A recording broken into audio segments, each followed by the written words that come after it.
Hey, and welcome everybody. Thank you for joining us on my podcast, Get Inspired and Live in Your Power.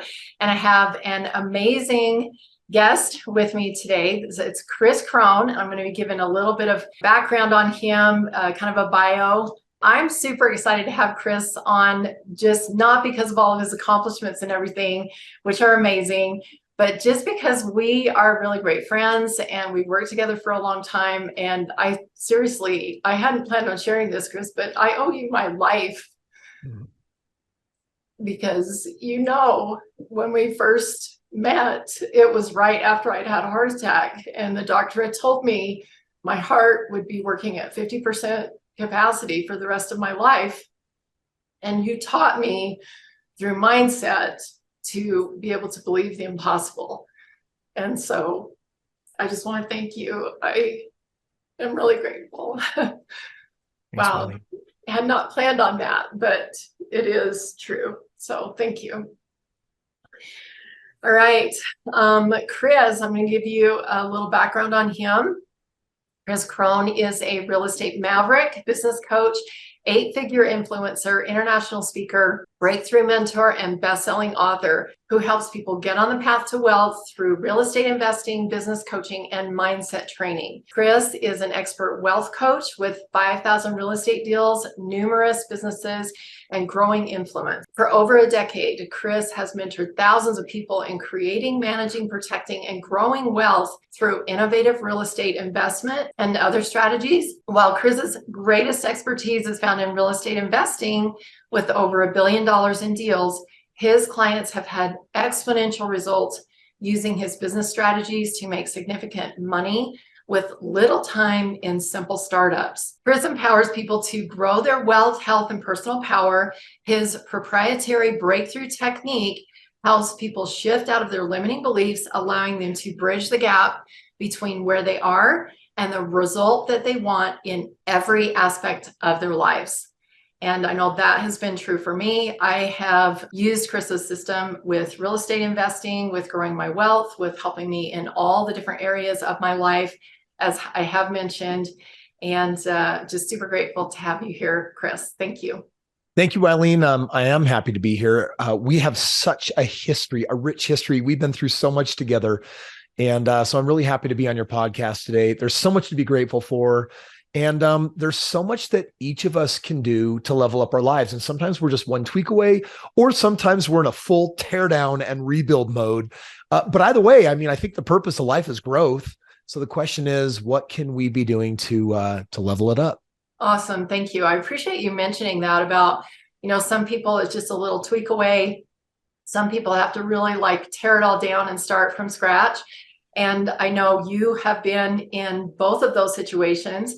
A lot of my guests that I have on my podcast just were a little tweak away, and that was awesome, for them to be inspired and have the courage to take action on that little tweak. Tell our listeners about that tear down that you had. I was drawn to entrepreneurship when I was a kid, and as an adult, I tried really hard to conform to the system that said, go to school, get good grades. I wanted to be a doctor. I thought, hey, that's top of the food chain. I'm going to make really good money. I'm going to have a great life. That's the path. And that was not my path. That was not my inspired plan. My brain was not wired for chemistry. And entrepreneurship was 100% for me. It required me to go so far outside the lines, something that I'm actually really, really good at. And, for me, entrepreneurship is a spiritual journey, because you don't get good at business unless you're constantly challenging the paradigm, the dogma. You're constantly challenging what does and doesn't work. You're constantly split testing. You're learning all sorts of lessons about the right kind of partnerships and the wrong, and how to build a team, employees. There's just so many dynamics, and entrepreneurship is complex. And a lot of successful entrepreneurs I know, they have to give about a decade of their life to the learning curve. And it's because in college, there's not really a good functional place to go for business training. And so you got to kind of school of hard knocks it out. You got to figure it out. And after a decade of that, you knew me during that first decade. And I got to a point where I got a phone call. I was at a Tony Robbins event. I was in his business mastery course. It was like a week-long event, part 1 of 2 weeks. And I knew that Tony, he was like my 30th mentor. I was like, wow, this guy's going to be such a great business coach, mindset coach. And while I was there, I got a phone call from my business partner. And he said, Kris, it's time to break up. And there was this flinch of rage because we had this 10-year business marriage. But before the second could pass, I immediately could feel God saying, this is right. This is good. Don't fight it. Go with it. And so I just said, okay. And I basically walked from everything. We had tried to negotiate on a buyout price. He was going to write me a check, and it got complicated. In the end, I said, hey, here's $10. I'm out. We're done. And I basically stepped into my do-over. But my do-over was actually the catalyst to my best life ever, because sometimes you have to let something die to make room for something new. And I had a whole life that I had built. And the reality is we were doing 90% of everything right in business, but business is finicky. We were doing 10% wrong. And that basically meant that we were losing instead of making money. And so everything burned down. And I was excited to be on my own. I was excited to take a decade of knowledge and experience and say, all right, Kris, you get a second crack at this. What do you need? And immediately I started filling the gaps with saying, all right, well, the truth is I suck at business because I don't know how to read financials. I hate accountants. I don't understand a couple of these really niche pieces. And so I basically said, you're never going to graduate to being a big boy in business until you learn what the big boys know how to do. And so I ended up doing a year's worth of training, masterminds, went to all sorts of events, Keith Cunningham, other Tony Robbins, other experts, and I filled in all my gaps. And that same year I went into business, we took off. And the year after we quadrupled, and then every year after we've doubled since then. And I look at 6 years ago going from full on do-over. Today I own over 400 companies. Built a net worth of hundreds of millions of dollars. And my goal since 2009 has been to become a billionaire. My wife and I dream of the moment we get to write $1 billion check to our foundation. But we've got our sights set way beyond that. And that burn down was actually a really essential part of my journey of getting honest with myself. And also, thank goodness, having an inspired partner that knew when it was time for us to quit, because winners do have to know when to quit. A winner doesn't stick with it no matter what till the bitter end. And I didn't understand that at that time. Wow, thank you. Oh, such a powerful story.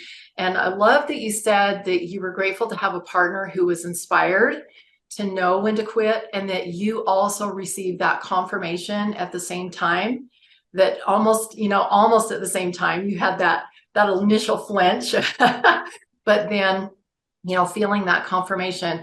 I had a similar experience, not, to the magnitude that you did, but I had been doing a daily gratitude call for 4.5 years, every morning, 5 days a week, 7 a.m. We got on the call, and I had many followers that were following me on that. And one day I got up and I knew that it was the last call.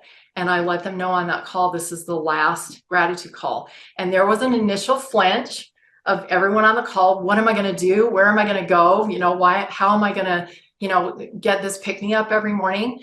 But then throughout the call, everybody confirmed that they felt the truth of it. They felt the authenticity of it.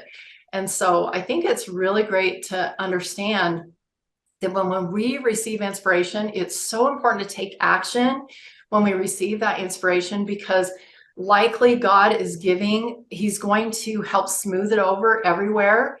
And so we don't have to worry, about how it's going to affect people or whatever. I feel like that's just that I have so much respect for you and for people who will be obedient to that inspiration, even though you have no clue, how this is going to turn out. Over the years, I've learned to ask some follow-up questions when I feel like I'm operating as my highest and best self. I'm accessing that divine inspiration.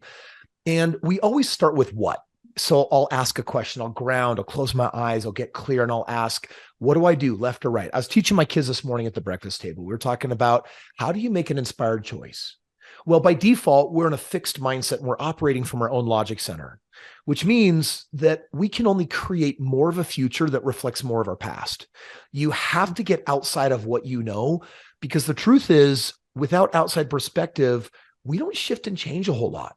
So I have trusted mentors. I have people that I go to. Sometimes we go to Dr. Google. And what we're doing is we're trying to get this outside perspective. But the most important perspective that I always want to get is the divine, the inspired perspective. And so I love being in that grounded, intuitive state, asking a question, listening. It's easiest if you ask it in a yes, no format versus open-ended. And there's always a nudge left or right. There's always a nudge, yes or no. And that's my favorite kind of choice to make because it will trump all logic. It'll trump everything else. But I've learned to ask a couple of follow-up questions. And the first one is, after I know what, then I have to ask when.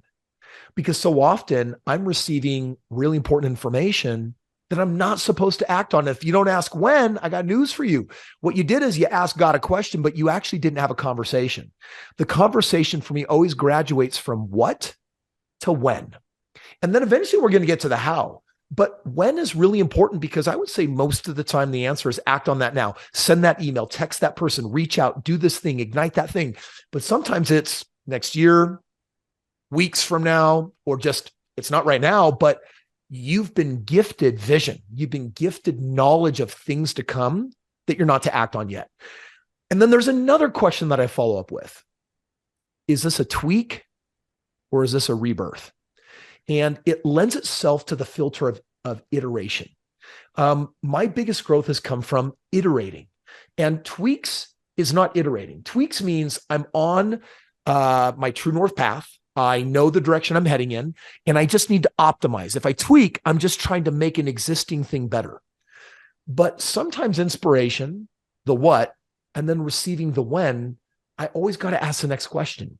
Is this a new thing or an improvement on an old thing? Because if it's a new thing, there's only so many new things you can do. And sometimes you have to let old things die, like I said, to give birth to new things. And if it's a new thing, it's exciting because whatever you're doing right now in your life, it's 5 iterations from now where you're going to meet your potential. You have a business you're excited about because you're making $1 million a year. And chances are 5 years from now, you might be earning something similar. But if you would allow that business to be run by somebody else, reclaim your time, increase your standards, and go again, you're iterating something new. And our new things always end up being significantly improved from the other models that you can tweak. So I think it is important to know, when am I tweaking something existing and when am I ready for my new life? Me, I want to experience daily rebirth. And ironically, I usually start multiple new companies every single month.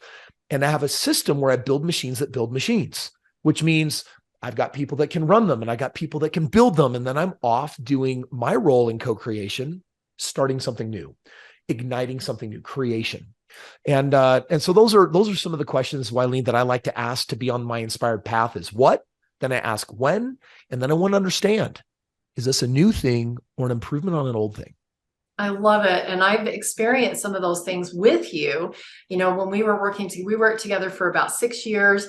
And I remember the grand opening model and, you know, some of these things that we were like, is this a tweak or is it a burn down and start over? And I've experienced several of those things with you. So I know you're really good at this.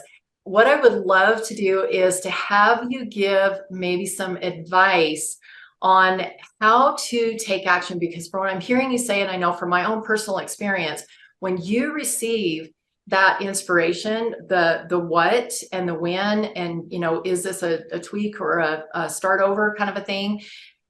I would say probably 99% of the time, you are going to have to make yourself uncomfortable. You're going to have to step out of your comfort zone. You're going to have to do something different, even if it's just sending an uncomfortable text to someone or texting someone that in the past you were uncomfortable talking with that level of human being or something. So what would be some advice that you could give people that will help them when they get inspired and they ask these questions to actually take action, to move forward and to be 100% all in? Every one of us has a hierarchy of core values. And hierarchy means that some are more important than others because we have to prioritize what's important. Discomfort is really low on hierarchy for me. Integrity is really high. And becoming a person that can trust themselves to act on divine guidance, or just the smart move, or the thing that you know you're supposed to do from gut, or the next step you're supposed to take because you have knowledge and experience from life. Um, in my organization, I've created an integrity quotient because I need to surround myself with people that can follow through. And my integrity quotient looks a little bit like the way we do stats in baseball. When someone is at bat, they're either going to hit the ball or they're going to strike out. And if someone can make contact with the ball, it'll count towards what's called a batting average. The batting average is out of 1,000. And basically, in simplified terms, if you're at bat 10 times and you can hit the ball 3 out of 10 times, you score a 3 out of 10, or what they call a 300 batting average. And 300 is enough to be a great pro player. But imagine in the real world, if when you divvied out 10 assignments for delegation, that the person you're working with only did 3 of the 10 things. Well, their integrity score definitely does not pass muster.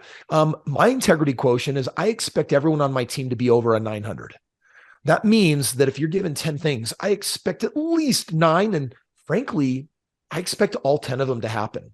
My integrity score literally is around a 98%. And that means that if I say I'm going to do something, I'm going to do it. And the reason why I'm missing 2% there at the end is because I'm super anal and clinical about measuring, hey, I told Wileen that I would be on at 11:30 today, and I actually hopped on at 11:31. Technically, my integrity quotient went down. Now, I knew we weren't recording live, and I knew that would likely be okay. And what I was doing is I was in the kitchen and I was grabbing, I'm 3 weeks out from my next bodybuilding competition. And so I was grabbing a quick carb to make sure that for the length of this, I wouldn't, fuel down. And so I made a call, but technically, while I think I made a good choice, my integrity quotient went down just a little bit. And so, yeah, I'm measuring everything and I'm constantly asking, when I say I'm going to do something, do I do it? Here's a common one. I'll call you in 5 minutes. And then you call them 3 hours later. Your integrity quotient just took a major drop. And that's because when we said, I'll call you in 5, we didn't mean it literally. We meant now's not a good time. I'll connect with you later. But for me, I think that language is really important and we need agreement formation if 2 people are going to come together to cause something, because no one is successful on their own. Like none of my success was caused by me. God is leading the way with divine inspiration. I've got to definitely be the asker. So we're in co-creation with each other, but my world is filled with people. I've got 200 employees across my companies that are basically, executing all of these different companies that we're building together. And I need to work with people in co-creation that will do what they say they're going to do. So I think that instead of like, well, how do you, get motivated and inspired to do something? Let me tell you what happens if you have a low integrity quotient. Because most commonly when I ask people, what's your integrity quotient? I'm surprised. People will give themselves a 500 batting average, a 700. It's not good. Some people are less than that. And so what ends up happening is if you're going to say you're going to do something and you don't do it, there's a cost and you ignite a downward spiral. And what ends up happening to your self-worth and your self-esteem is you start reflecting, oh, I suck. I said I was going to do something. I didn't do it. Now what do? I feel bad. My peak state has shrunk. My confidence has gone down and I've lost faith in me. We're always talking about faith in God, but what about faith in you? A person of high integrity has a high degree of faith in themselves. And a person that doesn't have impeccable integrity, they have doubt as a byproduct in their life. And doubt is the number one cancer and destroyer of all good, positive creation that you're trying to put out there.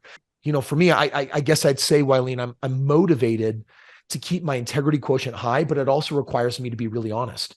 We live in such a busy society where it's really easy to overcommit. And then we sometimes get a low integrity quotient because we bit off more than we could chew. I think it's so important if you're not making enough money, if you don't have enough abundance in your life, you need to start saying yes. Because by the time you were 16, your mom and dad told you no like 50,000 times, and it became a model. Parents know best. I don't know best. The answer is going to be no most of the time. Don't walk into the street. Don't touch the fire. Don't date. Don't impregnate. It's just a world of no. But then you're 18 and you're an adult and we have a no-based mindset and we can't figure out why we're not going anywhere in life. And we're looking for permission and validation. I'm like, oop, you are now in co-creation with God. You are the author of your life. So you have to learn to say yes. And yes will introduce chaos because you'll say yes to the wrong things. But yes will also open doors that will get you somewhere instead of nowhere. And then eventually you have to go from being a yes person all the way back to a no person that can carefully know when to say yes and no. And the person that can say yes and no to the perfect things is in balance. They're never too busy. They're never overworked. They're always making the right amount of money or more. They always are stepping into their perfect health. They're moving towards having a better marriage, better relationships. And so I think for me, it all just comes down to giving out the right yeses and nos and not overcommitting yourself to maintain as a high core value, integrity. Beautiful. And I'm feeling, that integrity, personal integrity, like, as you're talking about being integrity with yourself and your commitments, that is where we start to get to know ourselves so well, and what really brings joy into our lives, and what we're doing that is creating a legacy and, really impacting the world in a great way. That is when we start understanding what to say no to and what to say yes to. Going back to when you and I kind of parted ways for just a short time, was because you were saying yes to some things that were super integrity with you. And I was feeling called to say yes to some things that were super integrity with me. And they just didn't quite jive at the moment, but was inspired again to reach out to you and see what you were up to. And now they are. I had to learn some things. I had to burn some things down myself, and then come back a new person, a better person, a more an integrity person of who God really created me to be. And now I feel like I am bringing so much more to the table, to your organization, and just feeling so much more in alignment. Yeah, but we always had pie nights. I mean, at Yes. least once a year, Yes. we were at your place having the most delicious apple pecan pie. Yes. And yeah, if you guys don't know, Wileen, she makes the best apple pecan pie. Unfortunately, it's usually somewhere in between my bodybuild competitions. Yes. So it works really nicely. That's awesome. And yeah, we have definitely stayed in connection personally, and just love everything that you're doing. And again, that's why we've kept that connection, is because I saw everything that you've done has been in personal integrity for you. And you taught me that. You've taught me to be in personal integrity with myself. It was not in personal integrity for me to be working a 9 to 5. It was, I am an entrepreneur at spirit, and I have to do that or I have a heart attack. Yes. Yeah. It's a beautiful time, because if we allow ourselves to live out of alignment too much, and if you think about the job that you had once upon a time that was so beneath your privilege of who you are, your brilliance, your natural genius, and what you had developed yourself into, how could that not produce some type of negative side effect? It could produce just uninspired life, low energy. And if you do that long enough, eventually the body's going to talk and say, hey, I gotta find some way to shake you and wake you up. And so seeing you heal from that heart situation, defy the odds medically, remember you climbing Mount Timpanogos, a short while later, was a massive victory, but also in Peru too. Yeah, Peru, that was such beautiful memory making.